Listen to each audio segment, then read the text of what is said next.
Són professionals del Centre Tecnològic de Manresa i estan treballant en l'estudi i el desenvolupament de noves tecnologies que permetin en el futur la introducció dels vehicles elèctrics. Juntament amb una trentena d'altres centres de recerca i empreses de l'Estat, participen en l'anomenat Projecte Verd que impulsa el Ministeri de Ciència i Innovació. Aconseguir millorar les característiques de les bateries químiques que donaran energia elèctrica als futurs vehicles és ara per ara una de les principals línies de treball.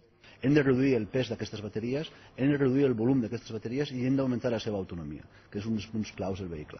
I finalment, una altra línia de desenvolupament és la implantació social des del punt de vista d'infraestructures que permetran la connexió del vehicle amb els domicilis particulars, en pàrquings públics o en el carrer, per assegurar la recàrrega quan siguin necessàries. Precisament la regulació també a nivell europeu per part de les administracions sobre com s'han de desenvolupar i amb quina tecnologia els cotxes elèctrics és una de les qüestions pendents que reclamen les indústries del sector com SEAT, que en la seva aposta per introduir-se en aquest nou segment de vehicles ecològics participen també en el projecte. Encara no hi ha una normalització tècnica a nivell d'homologacions, a nivell d'assajos de seguretat, que ens permeti posar aquests cotxes al carrer de forma totalment segura. En segon lloc, el propi estàndard de la recàrrega del vehicle o les pròpies infraestructures de recàrrega encara no hi són, és a dir, el client encara no pot disposar d'elles.